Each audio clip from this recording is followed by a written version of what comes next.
नवदुर्गा की साहित्यिक उत्पत्ति और उनके 9 स्वरूपों की कथा। प्राचीन समय की बात है। एक बार ब्रह्मा जी ने ब्रह्मांड की रक्षा के लिए एक महान युद्ध के लिए देवताओं को बुलाया। उन्होंने देवी पार्वती को भी युद्ध में भाग लेने के लिए आमंत्रित किया। उन्होंने देवी से कहा, हे पार्वती, तुम भी इस महायुद्ध में भाग लेने के लिए तैयार हो जाओ और एक अद्भुत सेना के साथ मेरी सहायता करो।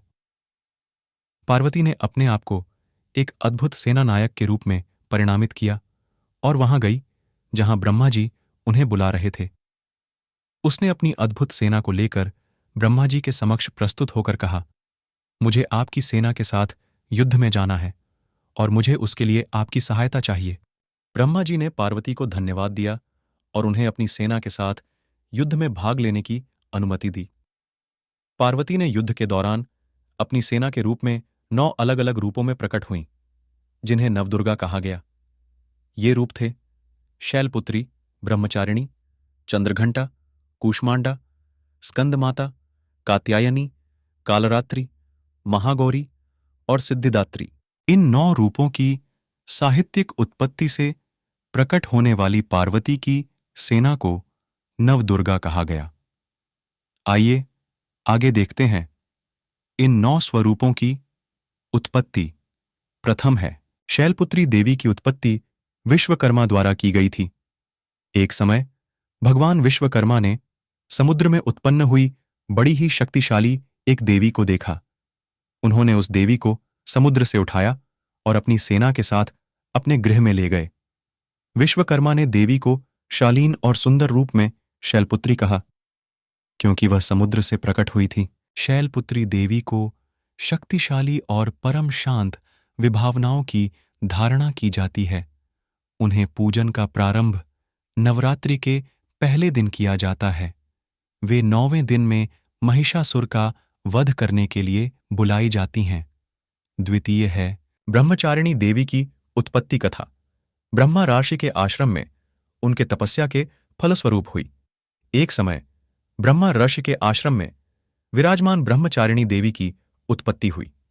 वे ब्रह्मा ऋषि के अध्ययन में लगी रहती थीं और उनके शिष्य हो गईं। उनका नाम ब्रह्मचारिणी था, जिसका अर्थ होता है ब्रह्मचर्य में चलने वाली। ब्रह्मचारिणी देवी अत्यंत साधु और तपस्विनी थीं। उन्होंने ब्रह्मा ऋषि के आश्रम में संपूर्ण ब्रह्मचर्य का पालन किया और अपने शिष्य के रूप में बहुत सम्मान प्राप्त किया। ब्रह्मचारिणी देवी नवरात्रि के दूसरे दिन की देवी हैं। उन्हें जिस प्रकार से पूजा जाता है, उससे भक्तों को साधना और ब्रह्मचर्य के महत्व का ज्ञान प्राप्त होता है। तृतीय है, चंद्रघंटा देवी की उत्पत्ति कथा। महादेव शिव और पार्वती माता के गृह युद्ध के दौरान हुई। प्राचीन समय में देवताओं की सभा में एक समय देवी पार्वती ने अपनी खास सेना के साथ विराजमान देवी का अद्भुत रूप दिखाया। उनका यह रूप इतना प्रभावशाली था कि उन्हें चंद्रघंटा कहा गया, क्योंकि उनका चेहरा पूर्ण चंद्रमा के समान और मुख पर एक गंभीर घंटी का अभिवादन था। चंद्रघंटा देवी दुर्गा माता की रूपांतरण की एक अद्भुत प्रतिभा थीं, जिन्होंने ब्रह्मांड की सुरक्षा के लिए युद्ध में अपनी सेना के साथ भाग लिया। चंद्रघंटा देवी को नवरात्रि के तीसरे दिन की देवी माना जाता है। चौथी है, कूष्मांडा देवी की उत्पत्ति कथा एक प्राचीन काल में हुई थी। एक समय की बात है, देवी पार्वती ने अत्यंत तपस्या की थी और उन्होंने ब्रह्मा जी से वरदान मांगा था कि वे एक उत्कृष्ट ब्रह्म राक्षस को मार दें, जिसने ब्रह्मांड को परेशान किया था। ब्रह्मा जी ने उनकी याचना स्वीकार की और उन्हें ब्रह्म राक्षस का वध करने का वरदान दिया। पार्वती देवी ने उनके वरदान को स्वीकार करते हुए ब्रह्म राक्षस का वध किया, लेकिन उनकी जगह से निकलते हुए ब्रह्म राक्षस का रक्त पृथ्वी पर गिरा। उस रक्त के स्थान पर कूष्मांडा देवी की उत्पत्ति हुई, जो एक शक्तिशाली देवी थीं। उन्होंने अपनी शक्ति का उपयोग करके ब्रह्म राक्षस का विनाश किया और भक्तों के मंगल के लिए उत्तरण की वृष्टि की। कूष्मांडा देवी को नवरात्रि के चौथे दिन की देवी माना जाता है। पांचवी है, स्कंद माता देवी की उत्पत्ति कथा। भगवान कार्तिकेय स्कंद की माता मानी जाती है। एक समय देवी पार्वती ने ब्रह्मा जी से पूछा कि वह कैसे एक संतान को प्राप्त कर सकती हैं जो जगत का कल्याण करे। ब्रह्मा जी ने उन्हें विज्ञान, ज्ञान का अनुग्रह दिया और उन्हें उपासना और तपस्या का मार्ग बताया। पार्वती ने ब्रह्मा जी की सिखाई हुई उपासना की और तपस्या करते हुए महादेव शिव को प्रसन्न किया। उनकी तपस्या ने उन्हें ब्रह्मचर्य से बना दिया और वह विश्व के लिए वरदान बन गईं। एक दिन पार्वती देवी ने ध्यान के दौरान, अपने व्यक्तिगत तपस्या के दौरान, अपने दिल से ब्रह्मांड के लिए भगवान शिव की संतान की प्रार्थना की। महादेव ने उनकी प्रार्थना को सुना और उन्हें स्वयं कार्तिकेय के रूप में उत्पन्न किया। इसलिए स्कंद माता देवी को स्कंद के रूप में जाना जाता है।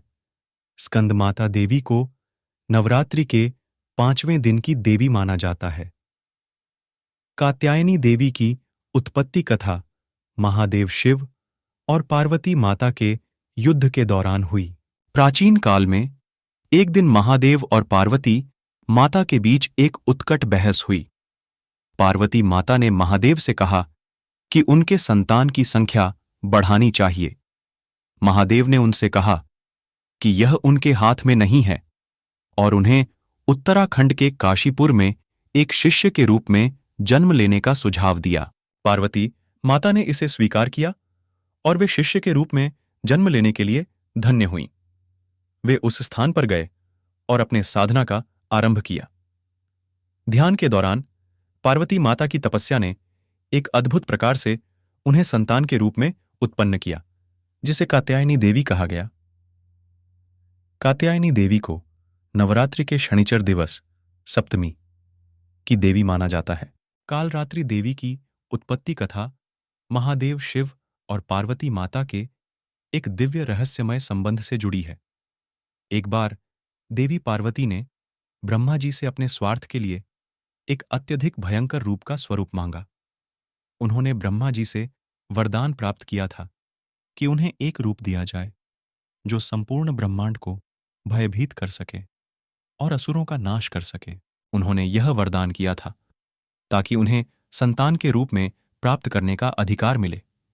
पार्वती माता ने वरदान प्राप्त किया और उन्होंने अपनी तपस्या और साधना के द्वारा अत्यंत कठिन प्रकार में तपस्या की।